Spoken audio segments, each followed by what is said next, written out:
ต่อไปครับชมภาพธรรมชาติสีเขียวขขตบ้านปักสมอเมืองทันไสแขวงตะลุยของพวกเรา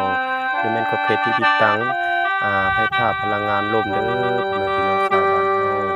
ทั่วประเทศลาวพี่น้องเนาะภาพเป็นผลงานเพลงสายใจลาวเวียดนามเพิ่นเด้อพ่อแม่พี่น้องทั่วประเทศเลยตอนนี้ก็ให้ทุกคน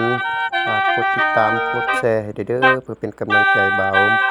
เสริมหมอแคนน้อยเมืองสันไสแขวงอัตตปือของพวกเราเด้อเพื่อเป็นกำลังใจให้เด้อพ่อแม่พี่น้องตอนนี้คือว่าได้ฟังเสียงเพลงเสียงรำเสียงเพลงเสียงรำก็คือผลงานเพลงสายใจลาวเวียดนามทุกคนพ่อแม่พี่น้องเอ้ยผู้ใดที่อยากไปชมไปเบิ่งอยากไปท่องเที่ยวจุดที่ติดตั้งไฟฟ้าพลังงานลมขอบเขตเมืองสันไสแขวงตะปือของพวกเราก็ได้ติดตั้งจำนวนหนึ่งเนาะแต่ส่วนหลายติดตั้งอยู่ที่เมืองขอบเขตเมืองลึกจึงแขวงไสกองหลายกว่าเนาะเพราะว่าต้นเสาไผ่